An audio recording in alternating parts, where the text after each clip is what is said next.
역사는 밤에 이루어진다라는 말이 있습니다.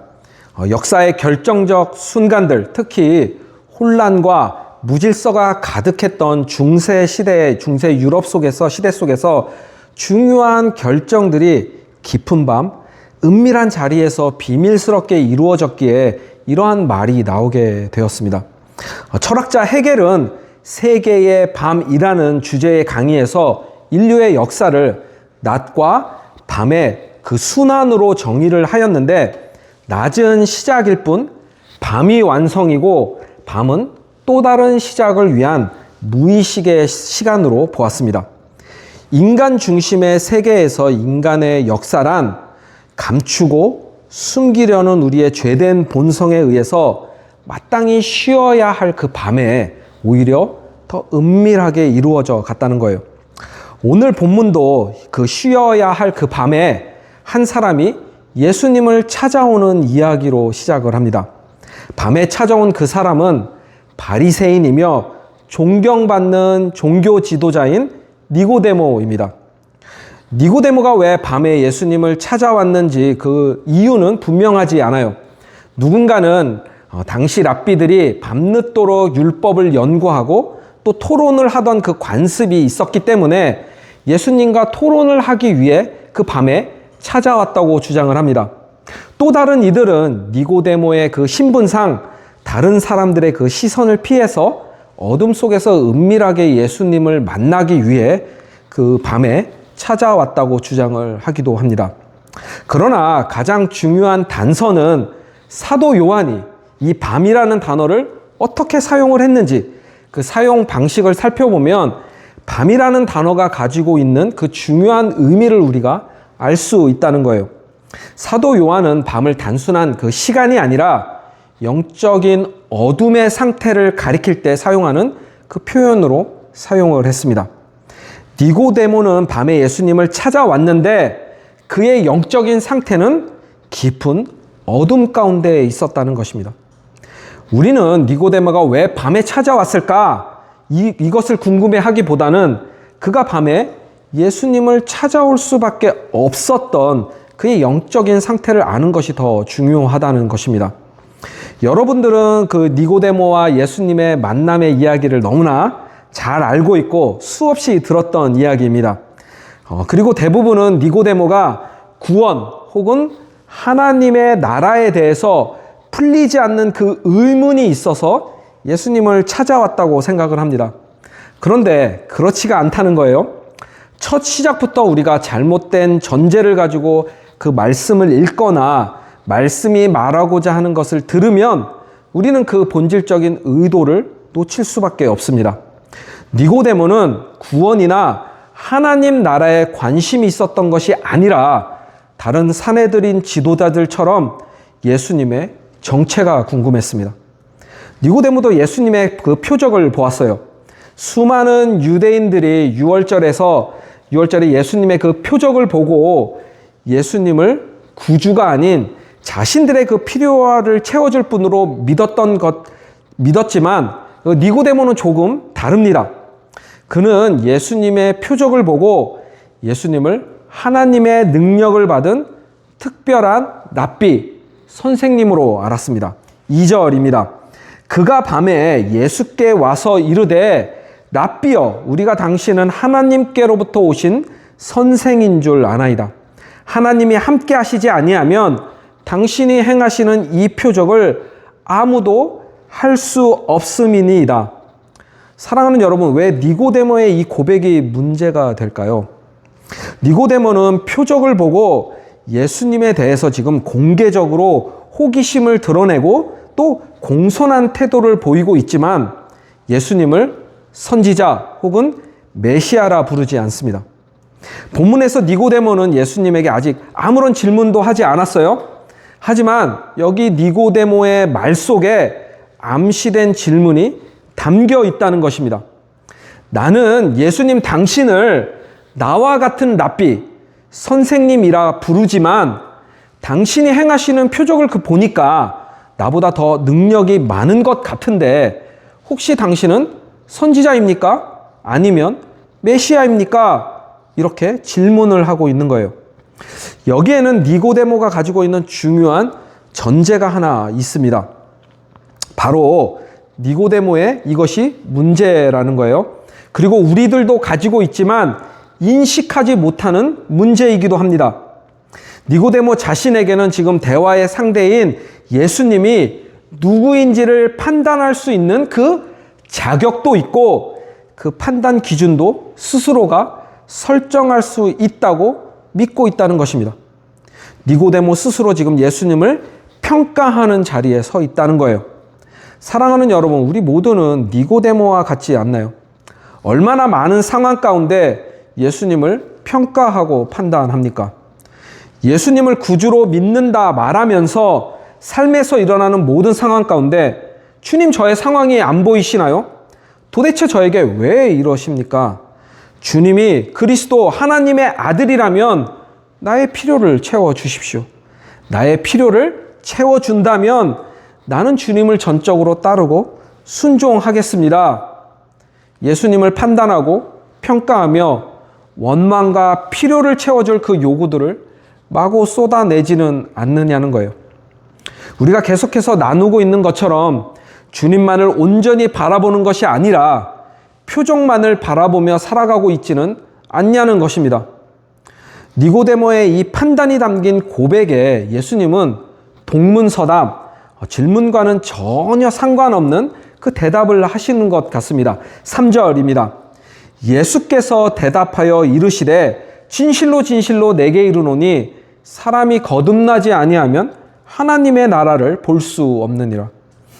예수님의 대답은 니고데모에게 너는 나를 판단할 수 있는 그 어떠한 자격도 없다, 이렇게 대답을 주시는 거예요. 니고데모에게는 하늘의 일을 분별할 수 있는 그 자격이 없다는 것입니다. 그리고 그 이유는 그가 거듭나지 않았기 때문입니다. 사랑하는 여러분, 지금부터 우리는 예수님과 이 니고데모가 나누는 대화를 통해서 하나님의 결단을 알게 될 것입니다. 하나님의 그 결단을 알아가면서 우리를 향한 하나님의 넓고 크고 높고 깊은 그 사랑을 보고 깨닫는 시간이 되기를 축복합니다. 첫째로 한번 따라해 봅시다. 인간의 모든 자격은 하나님의 나라 앞에서 무의미합니다. 니고데모는 바리새인으로 율법을 철저하게 지키는 사람입니다. 랍비, 선생님으로 많은 제자들에게 하나님의 말씀을 삶으로 가르쳤어요. 사내들인 공의의 회원으로 높은 사회적 위치와 권력을 가진 사람입니다. 당시 니고데모와 같은 배경과 그 종교적 신념을 가진 유대인에게 그 하나님의 나라를 본다는 것은 세상 끝에 임할 하나님의 그 나라에 참여를 하고 영원한 부활 생명을 경험하는 것이었습니다. 그리고 이들은 당연히 자신들이 하나님의 나라에 들어갈 것이라고 확신을 했어요. 그런데 예수님이 아멘 아멘, 진실로 진실로 너가 거듭나지 않으면 결코 하나님 나라에 들어갈 수 없다, 그렇게 말씀을 하십니다. 나는 하나님 나라에 들어갈 절대적인 그 확신이 있는데 아니 넌 지금 그 상태로는 절대로 하나님 나라에 못 들어가. 예수님이 지금 단언을 하신 거예요. 니고데모는 이 대답에 엄청난 충격을 받았을 것입니다. 너무나 충격이 커서 화도 안 날 만큼 소위 멘탈 붕괴, 멘붕 상태가 된 거예요. 그는 지금까지 하나님의 말씀을 철저하게 지키며 살았습니다. 자신만이 아니라 많은 제자들에게 하나님의 말씀을 가르쳤고 지키며 살도록 돕고 훈련시켰어요. 경건하게 살았고 도덕적이며 윤리적으로 살았습니다. 오늘날 니고데모처럼 살아가고 있다고 그렇게 자신 있게 말할 수 있는 사람이 과연 몇 명이나 될까요? 니고데모는 지금 하나님의 나라 앞에서 자신이 살아온 그 모든 삶의 방식이 무의미하다고 철저하게 부정을 당했습니다. 여러분, 하나님의 나라는 도덕의 문제가 아니라 존재의 문제입니다. 예수님이 니고데모에게 너는 더 거룩해져야 한다, 이렇게 말씀을 하셨다면 그는 더 열심히 최선을 다해서 거룩하고 경건하게 살려고 노력을 했을 거예요. 그런데 다시 태어나야 한다니 너무 이해를 할 수가 없었던 것입니다. 오늘날을 살아가는 우리들도 종종 신앙을 자기 평가의 영역으로 두려고 합니다. 나 정도 믿음이면 충분하지 않나요? 교회에서 열심히 섬기고 봉사하고 매해마다 선교에도 참여를 하는데 내가 하나님의 나라에 못 들어간다면 다른 사람들도 다 못 들어갑니다. 그러나 예수님은 우리에게 묻는다는 거예요. 너는 거듭났는가? 사랑하는 여러분, 우리는 어쩌면 죄인이라는 그 사실을 쉽게 인정하고 받아들이는 것 같습니다. 그러나 내가 쌓아온 신앙의 연수, 섬김의 그 흔적들, 헌신의 기록, 도덕적 성취는 하나님 앞에서 내려놓는 것을 너무나 어려워한다는 거예요. 마치 니고데모처럼 하나님 이 정도면 충분하지 않습니까? 내가 살아온 이 인생을 하나님께서 당연히 아시고 인정해 주셔야 되는 것 아닙니까? 그러나 예수님은 단호하게 말씀하신다는 거예요. 아니, 거듭나야 한다. 우리가 하나님의 나라에 들어갈 수 있는 이유는 우리가 준비되었거나 우리에게 그 자격이 있기 때문이 아니라는 겁니다. 하나님이 우리를 구원하시기로 결단하셨기 때문이에요. 전적으로 하나님의 주권적인 은혜입니다. 너는 거듭났는가? 주님이 물어보실 때 우리는 모든 자격을 내려놓고 오직 하나님의 은혜만을 붙들어야 한다는 겁니다. 하나님의 나라 앞에서 우리가 계산하거나 비교하며 내세울 것은 단 하나도 없다는 거예요. 다만 주님 저에게는 아무런 자격이 없습니다. 그렇게 주님의 은혜가 아니면 살 수 없습니다. 믿음으로 고백할 뿐입니다. 그렇게 우리의 모든 것을 내려놓을 때 그 내려놓음의 자리에서 우리는 다음 질문을 만나게 됩니다. 하나님의 결단은 무엇이며 왜 인자는 반드시 들려야만 합니까? 그 답을 예수님은 말씀을 해 주세요. 둘째로 또 한번 따라해 봅시다. 거듭남은 인간의 의지가 아니라 하나님의 주권적인 역사입니다. 거듭나야 하나님의 나라에 들어갈 수 있다는 이 진리가 지금 니고데모에게 적용이 되고 있습니다. 지식과 은사, 통찰과 지위, 그리고 인격까지 모든 것을 갖추고 있는 그 많은 사람들에게 존경을 받았던 니고데모조차도 그의 신분과 행위로 하나님 나라에 들어갈 수 없다면 그와 같은 방식으로 구원을 추구하고 이루려는 사람들에게 무슨 희망이 있을까요? 존 칼빈은 거듭남을 이렇게 설명을 합니다. 거듭난다는 말은 부분적인 개선이 아니라 전 인격의 완전한 새로움을 의미한다. 그러므로 우리 안에는 결함이 없는 부분이 단 하나도 없다는 결론이 뒤따른다. 무슨 말입니까? 인간의 그 어떠한 노력이나 의지적 행위로는 거듭날 수 없다는 말입니다. 거듭나다 본 어게인의 원어를 살펴보면 게네데 아노덴 이렇게 우리가 원어를 이야기를 합니다. 먼저 게네데는 낳다, 출산하다라고 번역을 하지만 생성 혹은 재생이나 중생의 의미를 담고 있는 동사입니다. 여기서 신학적으로 중생은 마지막 심판 이전에 반드시 하나님 나라에 들어가기 위해서 개인에게 일어나야 할 중생, 영적으로 다시 태어남을 의미합니다. 그렇다면 이 아노데는 위로부터 혹은 다시라는 뜻을 가지고 있는데 니고데모는 여기에서 다시로 아노덴을 이해를 했어요.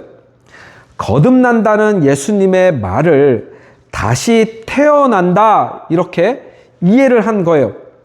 그렇기에 다시 태어난다는 그 말을 도저히 이해할 수도 없었고 하나님 나라에 들어가기 위한 필수 조건이라는 그 사실도 받아들일 수가 없었던 것입니다.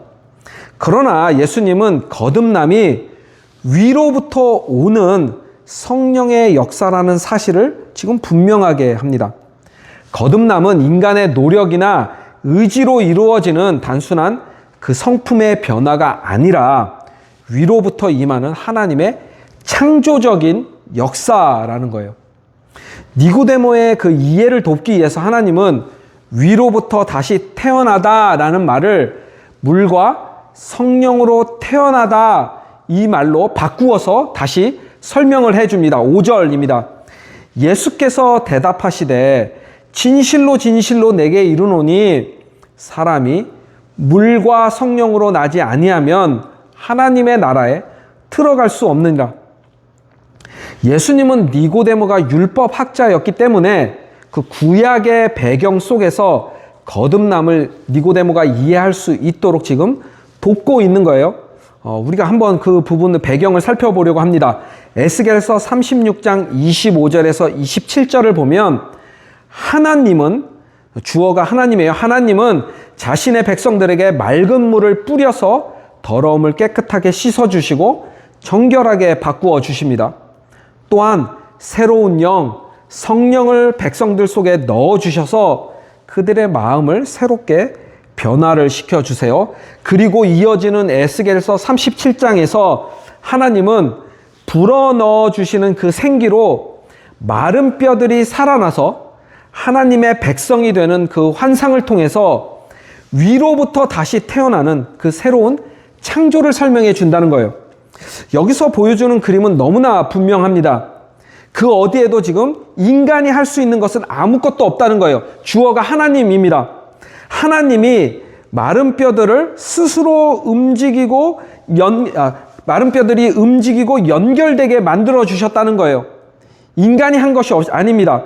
그리고 하나님께서 생기를 만들어 주셨다는 거예요.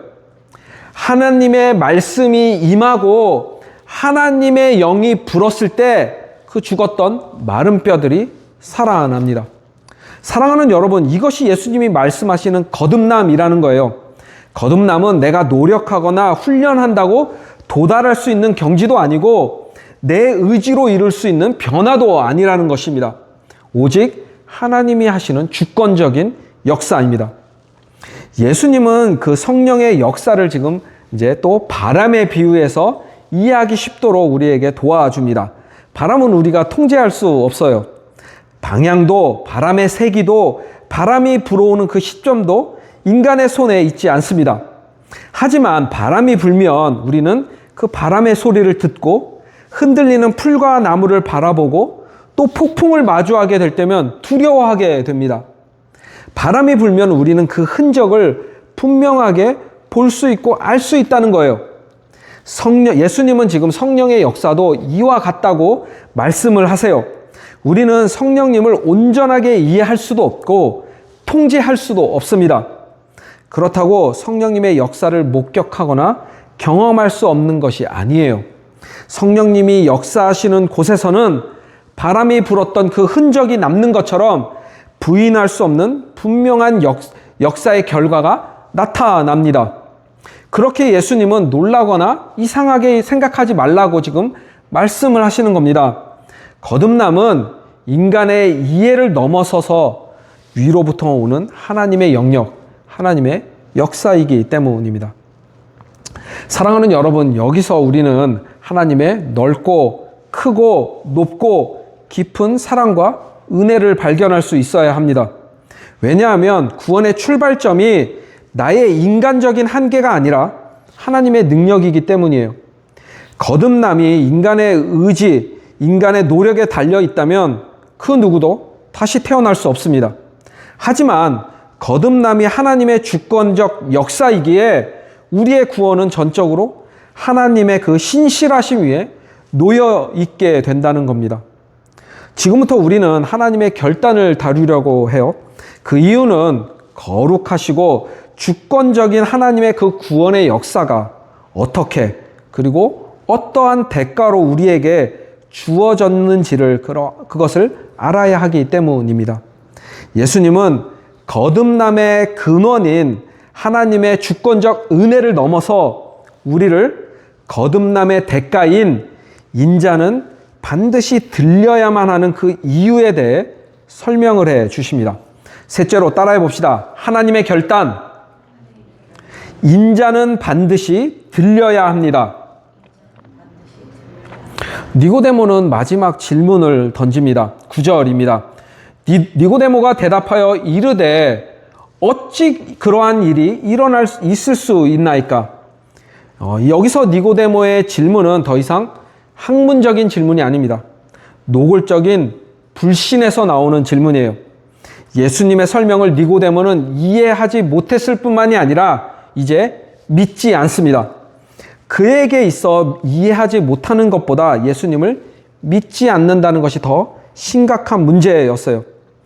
이 땅에서 일어날 하나님의 나라에 들어가기 위한 가장 기초적인 지금 진리인 중생, 거듭남을 믿지 못하고 지금 받아들이지 못하고 있는데 아무리 하나님 나라의 영광과 통치에 관한 하늘의 일을 알려주어도 니고데모는 결코 이해할 수 없다는 것입니다. 그래서 예수님은 니고데모를 책망하세요. 10절입니다.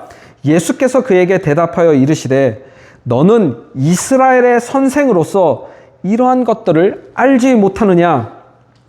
이 말씀은 니고데모 개인을 공격하기 위한 말씀이 아닙니다. 우리들에게 인간의 지식과 종교적 이해의 근본적인 그 한계를 알려주시는 말씀이에요. 아무리 성경을 많이 알고 가르치고 해석을 해도 물과 성령으로 거듭나지 않으면 하나님의 구원 계획을 이해할 수도 없고 받아들일 수도 없다는 것입니다. 사랑하는 여러분, 그럼에도 불구하고 예수님은 니고데모를 끝까지 포기하지 않으십니다. 그를 더 깊은 진리로 이끌기를 원하세요. 예수님은 니고데모에게 그리고 우리들에게 하나님의 결단, 구원의 계획을, 그 구원의 중심을 선포하십니다. 14절, 15절입니다. 모세가 광야에서 뱀을 든 것 같이 인자도 들려야 하리니 이는 그를 믿는 자마다 영생을 얻게 하려 하심이니라. 예수님은 민수기 21장의 사건으로 이야기를 전환을 해서 어떻게 하나님의 은혜로 새 생명을 얻게 되는지 그 구원의 원리를 설명해 주십니다. 광야에서 이스라엘 백성들은 하나님을 원망하고 불평을 했어요. 그 결과 그들은 불뱀에 물려 죽어가게 됩니다. 이스라엘 백성들은 그때서야 자신들의 죄를 인정하고 살려달라고 간구를 합니다. 이에 하나님은 모세에게 구리로 불뱀을 만들어서 장대 위에 매달라고 명령을 하신 후 물린 사람들은 누구든지 구리로 만든 그 불뱀을 보면 살 것이다 말씀을 해 주십니다. 중요한 것은 이것이에요. 불뱀에 물린 사람은 반드시 죽습니다. 해독제를 만들어 살아난 사람이 단 한 사람도 없어요. 이스라엘 백성이 할 수 있는 것은 단 하나, 장대 위에 들린 그 구리로 만든 불뱀을 바라보는 것 뿐이었다는 거예요. 하나님의 말씀을 믿고 그대로 순종하는 것 뿐이었다는 것입니다. 사랑하는 여러분, 예수님은 이 사건을 통해서 지금 자신의 그 십자가를 설명하고 계시는 겁니다. 모세가 광야에서 뱀을 든 것 같이 인자도 들려야 하리니. 여기서 한국어 번역본에는 너무 아쉬운 것이 있는데 중요한 단어가 번역이 되지를 않았어요. 바로 it is necessary, must, 반드시라는 의미의 헬라어 데이입니다. 원문을 직역을 하면 그리고 모세가 광야에서 뱀을 들어올린 것과 똑같이 이와 같이 인자도 반드시 들어 올려져야만 한다. 이 반드시가 들어가야 합니다. 이 단어는 단순한 가능성이나 선택이 아니라 하나님의 구원 계획 안에서 피할 수 없는 그 필연성을 의미합니다. 왜 인자이신 예수님은 반드시 십자가에 들어 올려져야만 합니까? 우리 모두가 죄에 물려서 죽을 수밖에 없는 존재들이기 때문입니다. 우리는 스스로 고칠 수가 없어요. 스스로를 살릴 수도 없습니다. 그래서 하나님이 결단하셨다는 거예요. 인자가 대신 들려야만 한다. 죄가 없는 사랑하는 아들 예수가 죄인들의 그 자리에서 죽음의 그 심판을 대신 감당해야만 한다. 사랑하는 여러분, 십자가는 결코 우연이 아닙니다. 역사적인 비극도 아니에요. 하나님의 플랜 A가 실패를 해서 다시 실행을 한 플랜 B도 아닙니다. 십자가는 하나님의 구원을 향한 가장 분명하고 단호한 결단입니다. 니고데모는 그날 밤 이 모든 것들을 다 이해하지 못했어요. 그러나 요한복음 19장에 가면 십자가에서 죽으신 예수님의 그 시신을 장사하는 그 자리에 니고데모가 등장을 합니다. 니고데모는 더 이상 밤에 예수님을 찾아오지 않습니다. 그의 영혼은 더 이상 어둠 속에 머물러 있지 않아요. 니고데모는 십자가에 들어 올려진 하나님의 아들, 인자를 바라보는 사람이 되었습니다. 사랑하는 여러분, 오늘 이 말씀 앞에서 우리에게도 동일한 질문이 주어집니다. 당신은 여전히 열심으로 쌓아놓은 그 자격을 들고 하나님 앞에 서 있습니까? 아니면 오롯이 장대 위 십자가에 들리신 인자를 바라보며 서 있습니까? 구원은 이해의 결과가 아닙니다. 구원은 바라보는 믿음이에요. 믿음이란 내가 무엇을 해냈느냐가 아니라 누구를 온전히 바라보고 있느냐의 문제라는 거예요. 이 시간 주님은 우리에게 묻고 계십니다. 너는 거듭났는가? 그리고 동시에 이렇게 초청하십니다. 십자가에 들려진 인자를 믿음으로 바라보라.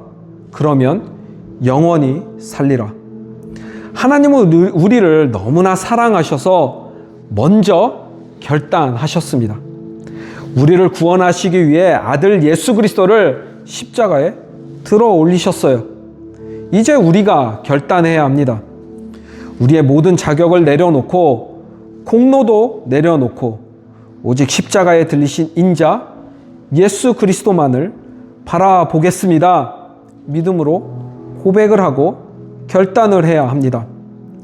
예수 그리스도를 믿는 자마다 결코 멸망하지 않고 영원한 생명을 얻을 것입니다. 이 시간 우리의 모든 자격을 내려놓고 오직 십자가에 들리신 예수 그리스도만을 바라보겠습니다. 믿음으로 결단하는 저와 여러분이 되기를 주님의 이름으로 간절히 축복합니다.